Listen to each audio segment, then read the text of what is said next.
नमस्कार दोस्तों, जय श्री कृष्णा, राधे राधे।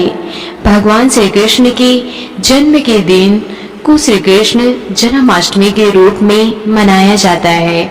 श्री कृष्ण जन्म दिवस को जन्मोत्सव व नंदोत्सव के नाम से भी जाना जाता है।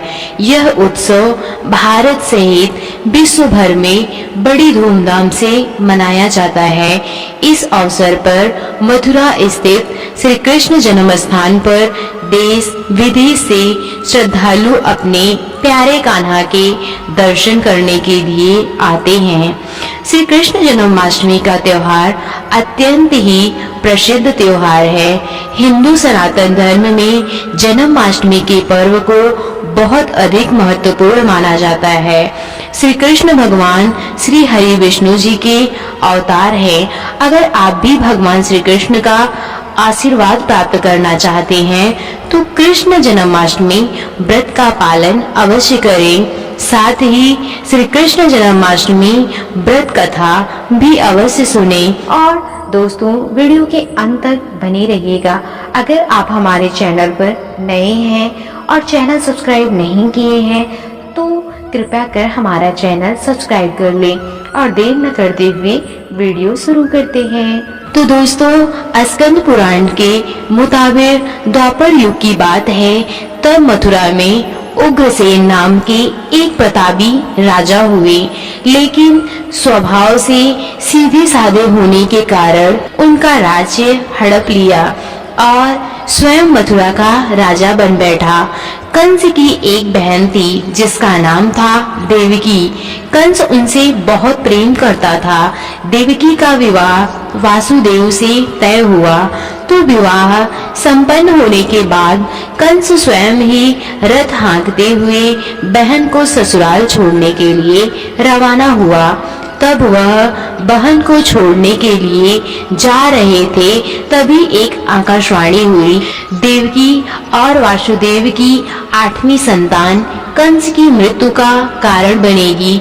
यह सुनते ही कंस क्रोधित हो गया और देवकी और वासुदेव को मारने के लिए जैसे ही आगे बढ़ा, तभी वासुदेव ने कहा कि वह देवकी को कोई नुकसान न पहुंचाए। वह स्वयं ही देवकी की 8वीं संतान कंस को सौंप देगा। इसके बाद कंस ने वासुदेव और देवकी को मारने की बजाय कारागार में डाल दिया। कारागार में ही देवकी ने 7 संतानों को जन्म दिया और कंस ने सभी को एक एक करके मार दिया। इसके बाद जैसे ही देवकी फिर से गर्भवती हुई, तभी कंस ने कारागार का पहरा और भी कड़ा कर दिया। तब भाद्रपद माह की कृष्ण पक्ष की अष्टमी को रोहिणी नक्षत्र में कन्हैया का जन्म हुआ। तभी श्री विष्णु ने वासुदेव को दर्शन देकर कहा कि वह स्वयं ही उनके पुत्र के रूप में जन्मे हैं। उन्होंने यह भी कहा कि वासुदेव जी उन्हें वृंदावन में अपने मित्र नंद बाबा के घर छोड़ आए और यशोदा जी के गर्भ से जिस कन्या का जन्म हुआ है उसे कारागार में ले आए। यशोदा जी के गर्भ से जन्मी कन्या कोई और नहीं बल्कि स्वयं माया थी। यह सब कुछ सुनने के बाद वासुदेव जी ने वैसा ही किया। स्कंद पुराण के मुताबिक जब कंस को देवकी की 8वीं संतान के बारे में पता चला तो वह कारागार पहुंचा। वहां उसने देखा कि 8वीं संतान तो कन्या है, फिर भी वह उसे जमीन पर पटकने ही लगा कि वह माया रूपी कन्या आसमान पहुंचकर बोली कि अरे मूर्ख, मुझे मारने से कुछ नहीं होगा। तेरा काल तो पहले से ही वृंदावन पहुंच चुका है और वह जल्दी ही तेरा अंत करेगा। इसके बाद कंस ने वृंदावन में जन्मे नवजातों का पता लगाया।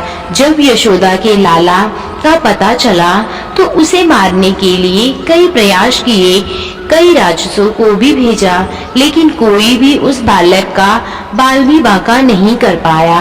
तो कंस को यह एहसास हो गया कि नंद बाबा का बालक ही वासुदेव देवकी की 8वीं संतान है। कृष्ण ने युवा अवस्था में कंस का अंत किया। इस तरह जो भी यह कथा सुनता है उसके समस्त पापों का नाश होता है। जय श्री कृष्णा। राधे राधे।